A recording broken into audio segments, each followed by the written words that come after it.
presentation. So next up, we have Nick, and Nick's going to be talking about the Compound Treasury. So Nick, without further ado, welcome.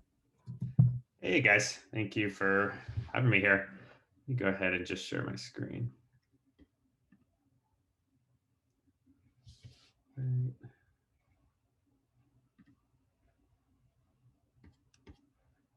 Okay, awesome. I hope this is showing up okay. Cool. So I'm Nick. I am the partnerships lead for Compound Treasury, which is a product from Compound Labs.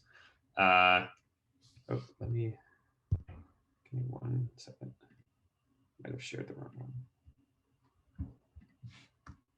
Oh, here we go. Yeah.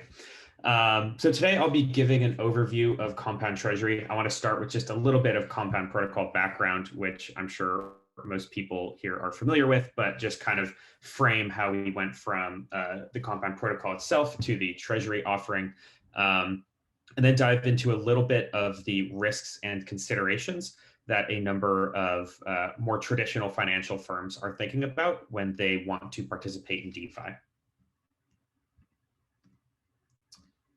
So to kick it off, I'm sure most of you are familiar with the Compound Protocol. Obviously, it's an open source interest rate marketplace for various Ethereum assets where anyone can come with their crypto.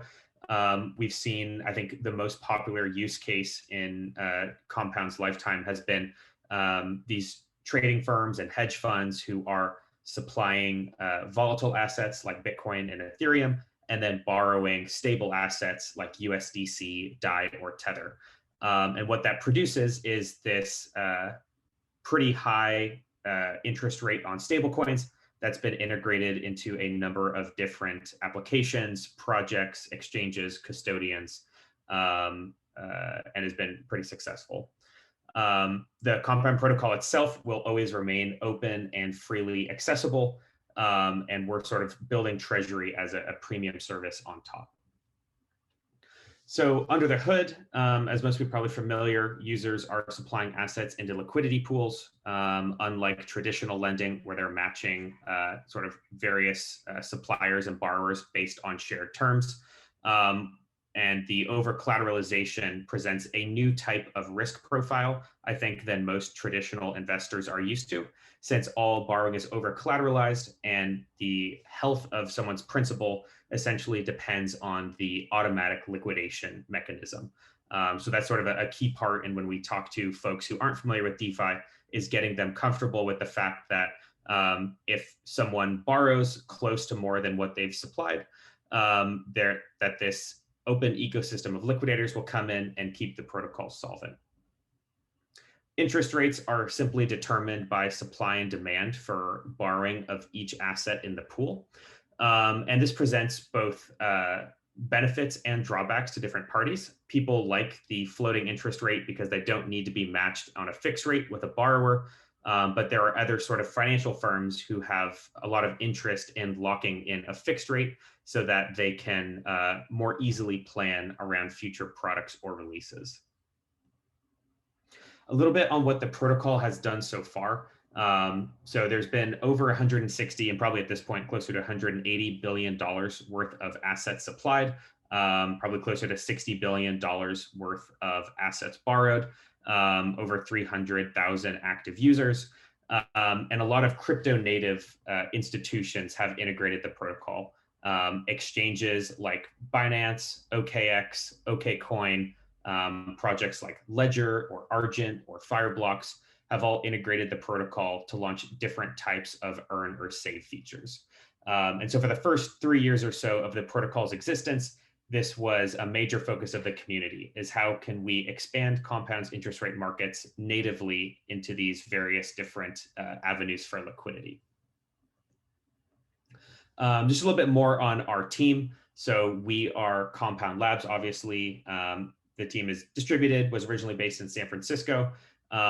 We built the protocol back in September of 2018, pioneered a lot of the concepts in DeFi, and we've now set up a new subsidiary, which is offering this Treasury product.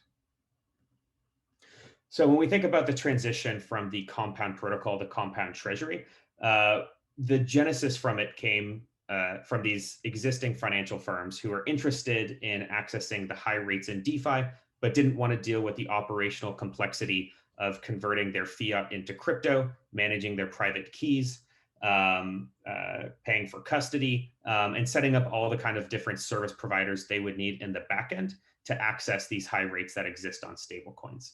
So that was our impetus to build this treasury product, which essentially seeks to create the lowest barrier to entry to accessing the benefits of the protocol. So with Treasury, we abstract away all of those complexities that I mentioned. We do all this in the backend and present users with a very simple experience for earning interest and supplying dollars rather than coming with crypto.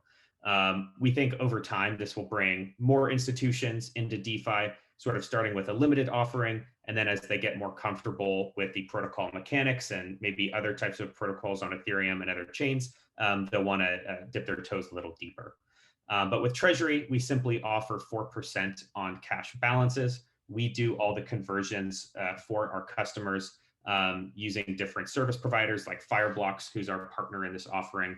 And very simply, we take the variable interest rate that the protocol produces on USDC, and we guarantee this fixed rate of 4% back to the customer.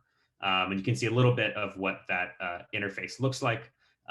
Should feel somewhat similar to the Compound app interface, but a lot of the complexities are abstracted away. This is a little more granularity on the terms of the offering. So we guarantee that 4% APR for 1 year. There's daily liquidity on positions with funding and withdrawals by wire transfer. We're currently only offering to US-based accredited institutions. So that's institutions with at least $5 million worth of net assets. But we expect to expand this offering over time to hopefully make it as easy as possible for anyone with traditional US dollars to get started with DeFi. So just walking through what it would look like to fund your Treasury account and get started earning, people would simply pull up wire instructions, send a wire from their bank. They can use an interface or the API to track their balance. There's also reporting tools that are a little more familiar to people who use Web 2 products today, rather than querying stuff on the blockchain directly. So they can simply export balance and activity history in a CSV. And then to withdraw, they simply click an amount that they want to send back to their bank that they originally registered with us. So it's a really simple flow for the customer. In the back end, the interest rates are powered by DeFi, but it's sort of combining these two worlds of fintech and decentralized finance. And this is a little more granularity on the flow of funds itself. So this is how we work with our partner Fireblocks and some banking providers, as well as Coinbase, who's doing the conversion. It's a pretty simple process of taking the dollars, converting them into USDC, supplying them the protocol to earn interest, and then custodying them on the Fireblocks platform. And the flow in reverse works exactly the same way. This is a little bit just on what we collect from potential customers. Treasury is only offered to these institutions where we're doing KYC and accredited investor verification, which is obviously very different than the Compound protocol, which is openly accessible to anyone with a Web3 wallet. A little bit on the risk considerations. As you can imagine, a number of financial institutions like banks and fintechs see the benefits of these higher interest rates and liquidity that DeFi provides, but they're very interested in digging into what does the risk profile of these products look like and how would they fit amongst the other sort of assets that we're holding or other yield strategies we have in traditional finance. So when we look at Treasury, what we try to point these people to is to understand the risks in the flow of funds. So how do you go from US dollars in a bank account into the actual yield-bearing asset CUSDC in Fireblocks custody? There obviously can be risks in the flow of funds to get there. There could potentially be custodial risks in how those CUSDC are being stored. And then there's counterparty risk in that you are now interacting with a business, which is Compound Prime, our entity, instead of a protocol directly. All these risks are very well mitigated with the secure flow of funds we've created. Fireblocks has best-in-class custody. So these risks, I think, are very well mitigated for these customers. And then on the protocol itself, there's a big sort of educational piece we do for these firms. There's sort of a difference between the actual risk on the protocol and the perceived risk. But the things that these financial institutions need to be aware of is any potential default risk. So would a borrower not be able to repay what they owe to the protocol, and suppliers would become insolvent, which has never happened thanks to a really efficient liquidation engine. Is there liquidity risk, and that an entire market would be borrowed out and someone couldn't get their funds back in a timely manner? This also never really happens outside of when a market is less than $1 million. But in markets like USDC, with billions of dollars of supplied capital, there's typically always 20% of its total volume in open liquidity. And then lastly is any code security risk. So is there a way for someone to maliciously take user funds out of the pool? And we've mitigated this through a number of security audits and some great community members who consistently monitor the protocol. So that's pretty much it. I hope it was helpful to kind of see the evolution from the Compound protocol into this treasury offering, how it may be appealing to more traditional financial firms who aren't ready yet to fully dip their toes into DeFi, but want to get started and understand the risks and benefits. Awesome. Thank you so much, Nick. That was a great overview of the treasury product. One quick question. What has been the reaction for people who have tried this? This is clearly a much, much better offering than the alternative. So I'm just wondering how people have reacted to this.